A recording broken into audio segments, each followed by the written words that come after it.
നമസ്കാരം. ഇക്കണോമിക്സ് അതായത് സാമ്പത്തിക ശാസ്ത്രത്തിലെ മെഷേഴ്സ് ഓഫ് ഡിസ്പേർഷൻ അഥവാ വിതരണത്തിന്റെ അളവുകൾ എന്ന ഈ അധ്യായത്തിലേക്ക് എല്ലാവർക്കും സ്വാഗതം. ഈ ഒരു ഭാഗത്ത് നമ്മൾ എന്തൊക്കെയാണ് പഠിക്കാൻ പോകുന്നതെന്ന് വേഗത്തിലൊന്ന് നോക്കാം. ആദ്യം തന്നെ എന്തുകൊണ്ടാണ് ശരാശരി മാത്രം നോക്കിയാൽ നമുക്ക് പൂർണ്ണമായൊരു ചിത്രം കിട്ടാത്തതെന്ന് മനസ്സിലാക്കും. അത് കഴിഞ്ഞാൽ ഡിസ്പേർഷൻ എന്ന വളരെ പ്രധാനപ്പെട്ട ഒരു കോൺസെപ്റ്റ് എന്താണെന്ന് നമ്മൾ പഠിക്കും. പിന്നെ അതളക്കാനുള്ള 4 വഴികളുണ്ട്: range, quartile deviation, mean deviation, പിന്നെ സ്റ്റാൻഡേർഡ് ഡീവിയേഷൻ. ഇവ ഓരോന്നും നമ്മൾ വിശദമായി പരിചയപ്പെടും. അതിനുശേഷം പരീക്ഷയ്ക്ക് വരുന്ന ഒരു ചോദ്യം എങ്ങനെ എളുപ്പത്തിൽ ചെയ്യാം എന്ന് സ്റ്റെപ്പ് ബൈ സ്റ്റെപ്പായി നമ്മൾ പഠിക്കും. അവസാനം ഒരു ചെറിയ റിവിഷനും പരീക്ഷയിൽ ശ്രദ്ധിക്കേണ്ട കുറച്ച് കാര്യങ്ങളും ഞാൻ പറഞ്ഞുതരാം. ഇത് കഴിയുമ്പോഴേക്കും ഈ ചാപ്റ്റർ നിങ്ങൾക്ക് ക്രിസ്റ്റൽ ക്ലിയർ ആയിരിക്കും, അതെന്റെ ഉറപ്പാണ്. അപ്പോൾ നമുക്ക് തുടങ്ങാം അല്ലേ? കഴിഞ്ഞ ചാപ്റ്ററിൽ നമ്മൾ ആവറേജസ് അഥവാ ശരാശരിയെക്കുറിച്ചാണ് പഠിച്ചത്. പക്ഷെ ചില സാഹചര്യങ്ങളിൽ ഈ ശരാശരി മാത്രം അറിഞ്ഞതുകൊണ്ട് ഒരു ഡേറ്റയെക്കുറിച്ച് നമുക്ക് ശരിയായ ഒരു ധാരണ കിട്ടണമെന്നില്ല. അതെന്തുകൊണ്ടാണെന്നറിയാമോ? നമുക്ക് നോക്കാം. ഈ ചിത്രത്തിലേക്കൊന്ന് നോക്കിക്കേ. ഒരാളുടെ തല നല്ല ചൂടുള്ളൊരു മൈക്രോവേവിലും കാലുകൾ നല്ല തണുത്തൊരു ഫ്രീസറിലുമാണ് വെച്ചിരിക്കുന്നത്. അപ്പോ അയാളുടെ ശരീരത്തിന്റെ ശരാശരി താപനില, അതായത് ആവറേജ് ടെമ്പറേച്ചർ, ഒരുപക്ഷെ വളരെ കംഫർട്ടബിളായൊരു നമ്പറായിരിക്കും. പക്ഷെ ആലോചിച്ചു നോക്കൂ, അയാൾക്ക് ശരിക്കും സുഖമായിരിക്കുമോ? ഒരു രക്ഷയുമില്ല. ഇതുപോലെയാണ് ചിലപ്പോൾ ശരാശരികൾ മാത്രം നോക്കുമ്പോൾ നമുക്ക് തെറ്റുപറ്റുന്നത്. ഇനി നമുക്ക് റാം, റഹീം, മരിയ ഇവരുടെ ഒരു കഥ നോക്കാം. ഈ ടേബിളിൽ കാണുന്ന പോലെ ഇവരുടെയെല്ലാം കുടുംബത്തിലെ ശരാശരി വരുമാനം, അതായത് ആവറേജ് ഇൻകം, കൃത്യം 15,000 രൂപയാണ്. പക്ഷെ ഓരോ കുടുംബത്തിലെയും യഥാർത്ഥ വരുമാനങ്ങളൊന്ന് ശ്രദ്ധിച്ചു നോക്കൂ. റാമിന്റെ കുടുംബത്തിലെ വരുമാനങ്ങൾ ഏകദേശം അടുത്തടുത്താണ്, വലിയ വ്യത്യാസമൊന്നും കാണുന്നില്ല. റഹീമിന്റെ കുടുംബത്തിൽ കുറച്ചുകൂടി വ്യത്യാസങ്ങളുണ്ട്. എന്നാൽ മരിയയുടെ കുടുംബത്തിലോ ഒരാൾക്ക് വരുമാനം 0, വേറൊരാൾക്ക് 50,000 രൂപ. അപ്പൊ കണ്ടില്ലേ, ശരാശരി ഒന്നാണെങ്കിലും ആ ഡാറ്റയുടെ ഒരു സ്പ്രെഡ് അഥവാ വ്യാപനം എത്ര വ്യത്യസ്തമാണെന്ന്. അപ്പോ ഈ ഒരു പ്രശ്നത്തിന് ഒരു പരിഹാരം വേണ്ടേ? ശരാശരി മാത്രം നോക്കുമ്പോഴുണ്ടാവുന്ന ഈ കൺഫ്യൂഷൻ എങ്ങനെ മാറ്റും? അതിനുള്ള ഉത്തരമാണ് ഡിസ്പേർഷൻ എന്ന കോൺസെപ്റ്റ്. ഡേറ്റയുടെ പിന്നിലെ യഥാർത്ഥ ചിത്രം, അതായത് അതെത്രത്തോളം വ്യാപിച്ചു കിടക്കുന്നു എന്ന് മനസ്സിലാക്കാൻ ഡിസ്പേർഷൻ നമ്മളെ സഹായിക്കും. എന്താണ് ഈ ഡിസ്പേർഷൻ? സിമ്പിളായിട്ട് പറഞ്ഞാൽ, ഒരു കൂട്ടം ഡാറ്റയിലെ ഓരോ നമ്പറുകളും അതിന്റെ ശരാശരിയിൽ നിന്ന് എത്രത്തോളം അകലെയാണ് അല്ലെങ്കിൽ എത്രത്തോളം ചിതറിക്കിടക്കുന്നു എന്നതിന്റെ ഒരളവാണിത്. ഡാറ്റയൊക്കെ ഇങ്ങനെ അടുത്തടുത്ത് കൂട്ടം കൂടിയിരിക്കുവാണോ അതോ നല്ലോണം വിതറിയിട്ടാണോ കിടക്കുന്നതെന്ന് മനസ്സിലാക്കാനുള്ള ഒരു അളവുകോലാണിത്. ഈ ഡിസ്പേർഷൻ, അതായത് വ്യാപനം, അളക്കാൻ നമ്മുടെ ടെക്സ്റ്റ് ബുക്കിൽ ഒരു ടൂൾ കിറ്റ് തന്നെയുണ്ട്. അതിൽ 4 പ്രധാനപ്പെട്ട ആയുധങ്ങളാണുള്ളത്. അവയാണ് range, quartile deviation, mean deviation, പിന്നെ സ്റ്റാൻഡേർഡ് ഡീവിയേഷൻ. നമുക്കിവ ഓരോന്നും എന്താണെന്ന് വിശദമായിട്ട് തന്നെ നോക്കാം. ഓക്കെ, അപ്പൊ നമുക്ക് ആദ്യത്തെ 2 ടൂൾസ് വെച്ച് തുടങ്ങാം. റേഞ്ചും ക്വാർട്ടൈൽ ഡീവിയേഷനും. ഡേറ്റയുടെ വ്യാപനം അളക്കാനുള്ള ഏറ്റവും ലളിതമായ വഴികളാണ് കേട്ടോ ഇവ രണ്ടും. റേഞ്ച്, അതായത് ആർ, ഇതാണ് കൂട്ടത്തിൽ ഏറ്റവും സിമ്പിൾ. ഒരു ഡാറ്റാ സെറ്റിലെ ഏറ്റവും വലിയ വിലയിൽ നിന്ന്, അതായത് എൽ ഫോർ ലാർജസ്റ്റ്, ഏറ്റവും ചെറിയ വില എസ് ഫോർ സ്മോളസ്റ്റ് കുറച്ചാൽ മതി. അപ്പോൾ കിട്ടുന്ന ഉത്തരമാണ് റേഞ്ച്.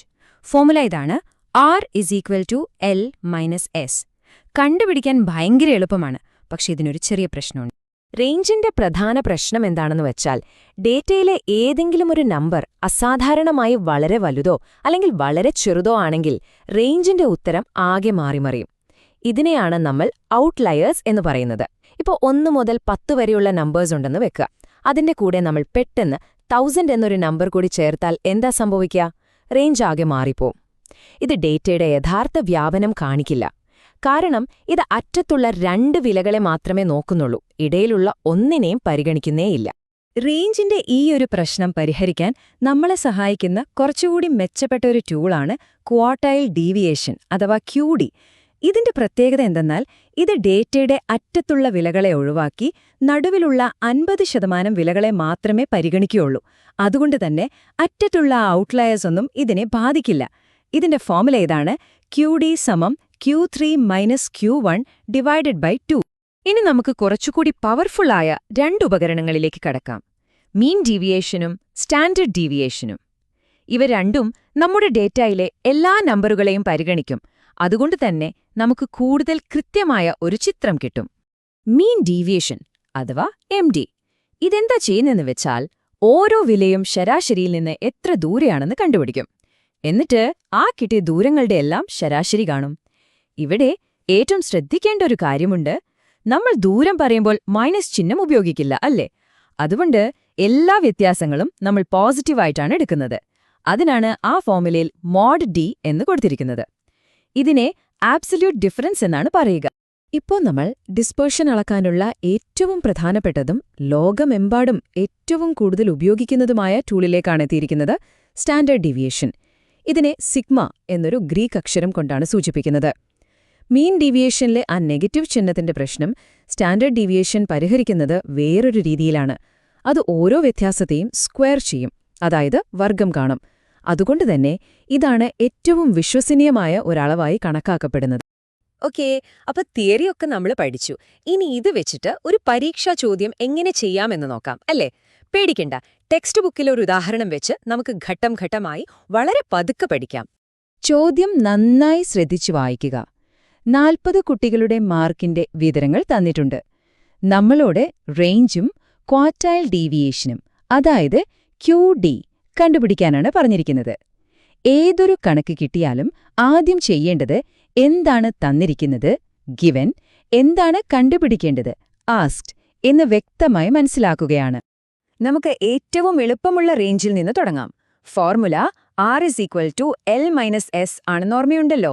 ഇവിടെ ഏറ്റവും ഉയർന്ന ക്ലാസിന്റെ ഉയർന്ന പരിധി, അതായത് ഹയസ്റ്റ് ക്ലാസ് അപ്പർ ലിമിറ്റ് 90 ആണ്. ഏറ്റവും താഴ്ന്ന ക്ലാസിന്റെ താഴ്ന്ന പരിധി, അതായത് ലോവസ്റ്റ് ക്ലാസ് ലോവർ ലിമിറ്റ് 0. അപ്പോ റേഞ്ച് സമം 90 - 0, ഉത്തരം 90. എളുപ്പമല്ലേ? ഇനി നമുക്ക് Q1 കണ്ടുപിടിക്കാം. ഇതിന് കുറച്ച് സ്റ്റെപ്പുകളുണ്ട്. ആദ്യം Q1 ഏത് ക്ലാസ്സിലാണ് വരുന്നതെന്ന് കണ്ടുപിടിക്കണം. അതിനായി നമ്മൾ n/4 എന്ന ഫോർമുല ഉപയോഗിക്കും. ഇവിടെ n എന്ന് പറയുന്നത് ആകെ കുട്ടികളുടെ എണ്ണമാണ്, അതായത് 40. അപ്പോ 40 ഹരിക്കണം 4 സമം 10. എന്നുവെച്ചാൽ 10ാമത്തെ കുട്ടിയുടെ മാർക്കാണ് Q1. ഈ 10ാമത്തെ കുട്ടി ഏത് ക്ലാസ്സിലാണ് വരുന്നതെന്ന് കണ്ടുപിടിക്കണം. അതിനാണ് നമ്മൾ ക്യുമുലേറ്റീവ് ഫ്രീക്വൻസി, അതായത് സഞ്ചിത ആവൃത്തി നോക്കുന്നത്. അത് നോക്കുമ്പോൾ 10ാമത്തെ കുട്ടി 10, 20 എന്ന ക്ലാസ്സിലാണ് വരുന്നതെന്ന് നമുക്ക് മനസ്സിലാക്കാം. ഇനി Q1ന്റെ കൃത്യമായ വില കണ്ടുപിടിക്കാനുള്ള ഫോർമുല ഉപയോഗിക്കാം. ഈ ഫോർമുല കാണുമ്പോൾ പേടിക്കേണ്ട, ഓരോന്നും എന്താണെന്ന് ഞാൻ പറഞ്ഞുതരാം. ഇവിടെ L എന്നത് Q1 ക്ലാസിന്റെ ലോവർ ലിമിറ്റ്, അതായത് 10. n/4 നമ്മൾ നേരത്തെ കണ്ടുപിടിച്ചു, 10. CF എന്നത് Q1 ക്ലാസ്സിന് തൊട്ടു മുമ്പുള്ള ക്ലാസ് വരെയുള്ള ആകെ കുട്ടികളുടെ എണ്ണം, അതായത് 5. F എന്നത് Q1 ക്ലാസ്സിലെ മാത്രം കുട്ടികളുടെ എണ്ണം, 8.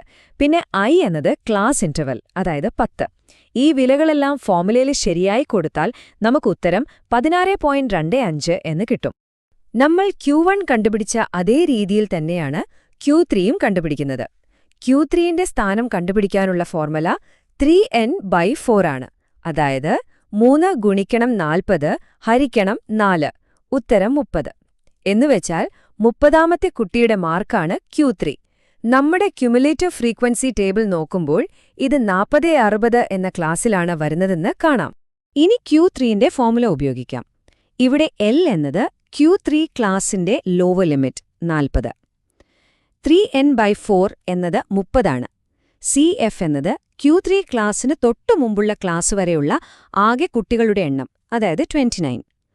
F എന്നത് Q3 ക്ലാസ്സിലെ മാത്രം കുട്ടികളുടെ എണ്ണം, 7. പിന്നെ I എന്നത് ആ ക്ലാസിന്റെ വലിപ്പം, അതായത് 20. ഈ വിലകളെല്ലാം ഫോർമുലയിൽ കൊടുത്ത് കണക്ക് കൂട്ടുമ്പോൾ നമുക്ക് 42.85 എന്നുത്തരം കിട്ടും. അപ്പോ നമുക്ക് Q1ഉം കിട്ടി, Q3യും കിട്ടി. ഇനി അവസാനത്തെ സ്റ്റെപ്പ് മാത്രം, ക്വാർട്ടൈൽ ഡീവിയേഷൻ അഥവാ QD കണ്ടുപിടിക്കാം. ഇതിന്റെ ഫോർമുല Q3 - Q1 / 2 എന്നാണ്, അതായത് 42.85 - 16.25 ഹരിക്കണം 2. ഇത് ചെയ്യുമ്പോൾ നമുക്ക് 13.3 എന്ന് ഫൈനൽ ആൻസർ കിട്ടും. അപ്പോ ഈ ചോദ്യം നമ്മൾ വിജയകരമായി പൂർത്തിയാക്കിയിരിക്കുന്നു. വളരെ നന്നായി. നമ്മൾ ഈ ചാപ്റ്ററിലെ ഒരു പ്രധാനപ്പെട്ട ചോദ്യം തന്നെ ചെയ്തു പഠിച്ചു. ഇനി പരീക്ഷയ്ക്ക് വേണ്ടി ഓർത്തുവെക്കേണ്ട ഏറ്റവും പ്രധാനപ്പെട്ട കാര്യങ്ങളിലേക്ക് കടക്കാം. ഒരു ഫൈനൽ റിവിഷൻ. ഈ സ്ലൈഡിൽ കാണുന്ന ഫോർമുലകൾ വളരെ പ്രധാനപ്പെട്ടതാണ്. ഇതൊരു നോട്ട്ബുക്കിൽ എഴുതി വെക്കുന്നത് പരീക്ഷാ ദിവസം പെട്ടെന്ന് നോക്കാൻ ഒരുപാട് സഹായിക്കും. ഒന്നുകൂടി ഓർക്കാം, റേഞ്ച് ഏറ്റവും സിമ്പിൾ പക്ഷേ ഔട്ട്ലയേഴ്സ് ബാധിക്കും. ക്വാർട്ടൈൽ ഡീവിയേഷൻ ഔട്ട്ലയേഴ്സ് ബാധിക്കില്ല. മീൻ ഡീവിയേഷൻ എല്ലാ വിലകളെയും അടിസ്ഥാനമാക്കിയിട്ടുള്ളതാണ്. പിന്നെ സ്റ്റാൻഡേർഡ് ഡീവിയേഷൻ, ഇതാണ് ഏറ്റവും വിശ്വസനീയമായ അളവ്. ഈ ചാപ്റ്ററിലെ കണക്കുകൾ ടെക്സ്റ്റ് ബുക്കിൽ നിന്ന് വീണ്ടും വീണ്ടും ചെയ്ത് പരിശീലിക്കുക. അത് നിങ്ങൾക്ക് കൂടുതൽ ആത്മവിശ്വാസം തരും. എന്തെങ്കിലും സംശയമുണ്ടെങ്കിൽ ഈ ഭാഗം ഒരിക്കൽ കൂടി കേട്ടുനോക്കുക. നിങ്ങൾക്ക് തീർച്ചയായും പരീക്ഷയിൽ നന്നായി സ്കോർ ചെയ്യാൻ സാധിക്കും. എല്ലാ ആശംസകളും.